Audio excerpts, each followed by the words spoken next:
As you are aware, for the high school Envirothon, this is one of 5 areas. You have soils, forestry, aquatics, wildlife, and what's the last one?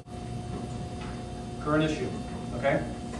So, those are the 5 areas that you will be tested on, the 5 areas that you need to study on.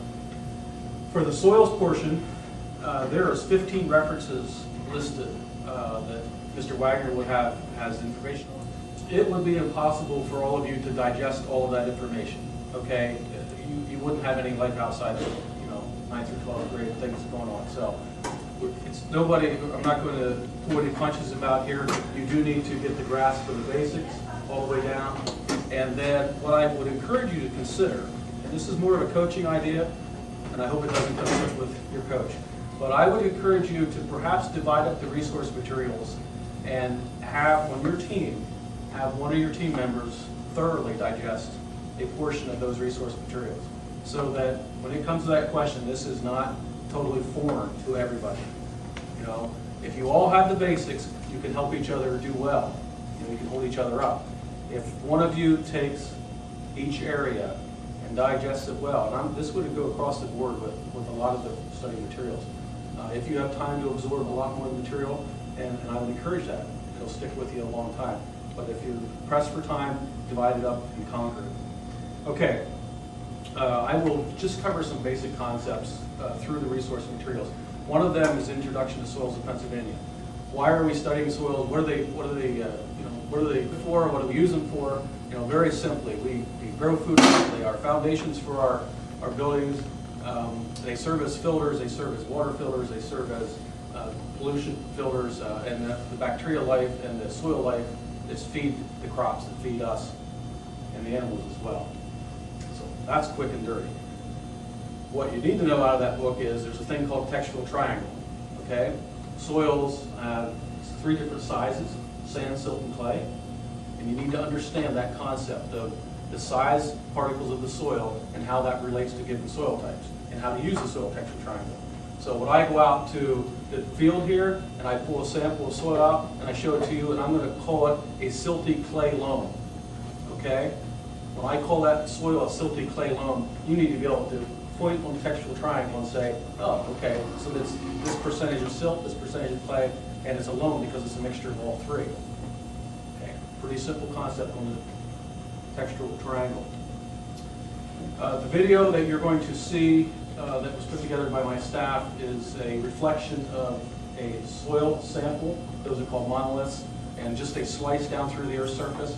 I'm not going to spend a lot of time today on that. You just need to recognize that there are different layers, and they'll go into some details on that about those layers on that video. Soil is formed so that generally there are 4 layers or horizons.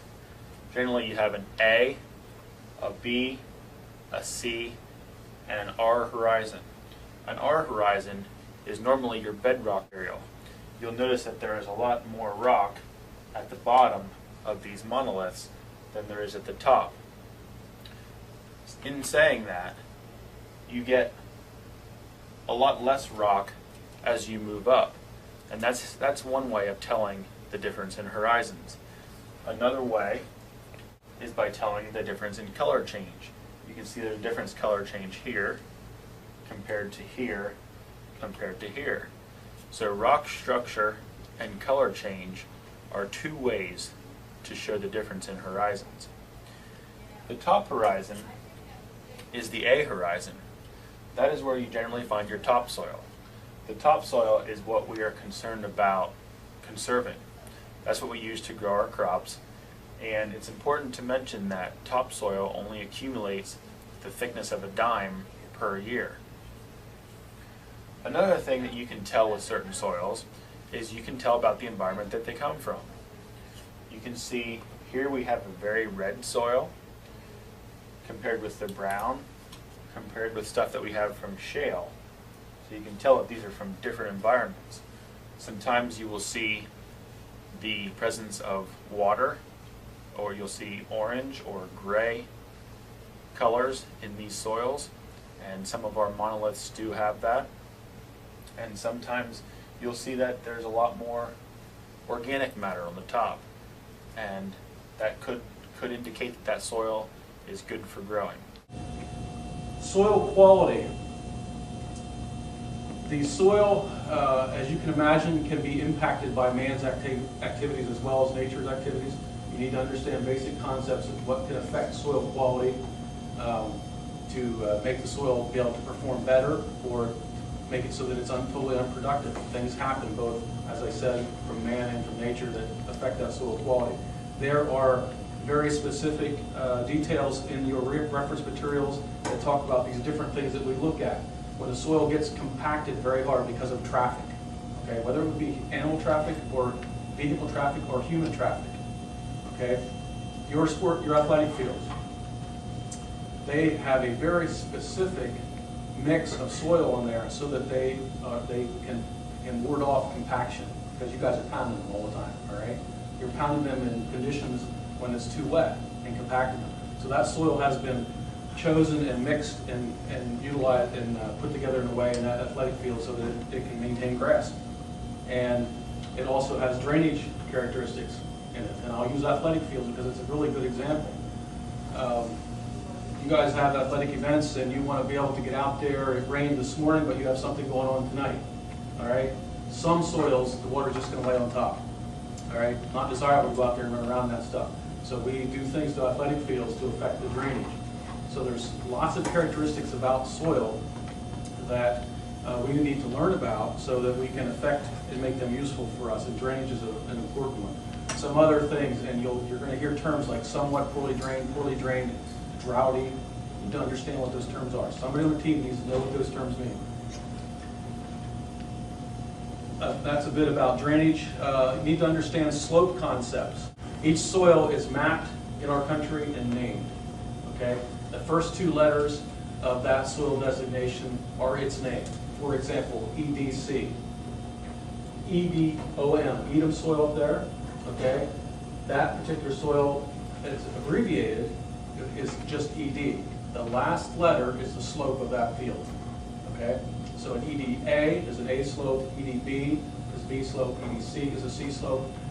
As the letter goes up, the slope goes up. A slope, B slope, C slope, D slope. Okay? All Edom soil. The Edom soil that would be at the top of the hill would be thinner because it's had more erosive action onto it and gravity would tend to pull it down and the soil would have moved downhill over time. So you know how the book is set up, has each soil named. One example of that is an Edom soil. You need to know where to find those soils in this book and then read descriptions about them. And this book is a great study tool for the Envirothon. A lot of your questions will come from this book, and it's just a matter of knowing where to look in the book to find the right answers. We have gone through some of the basic documents, soil introduction, as well as the soil survey. There are some other booklets and resources on your list, such as a soil biology primer. Covers very basic soil biology and how the critters work together, microscopic critters work together to provide plant food to the plants, and then obviously working in conjunction with photosynthesis to make plant food, plants for us and food for us, as well as for livestock. So that primer is a good tool to be able to use to understand the biology part of it. I mentioned briefly the drainage about soil, and I want to drive home that you're going to need to know some terms that relate to drainage, such as a description. I said somewhat poorly drained, poorly drained, droughty, and very well drained. Those kinds of descriptions, but also you'll understand in drainage that we can look at one of those profiles, one of those monoliths. Okay. And I use monolith and profile interchangeably. So a profile of anything is just what something looks like, right? Monolith is kind of a special term used with the soils.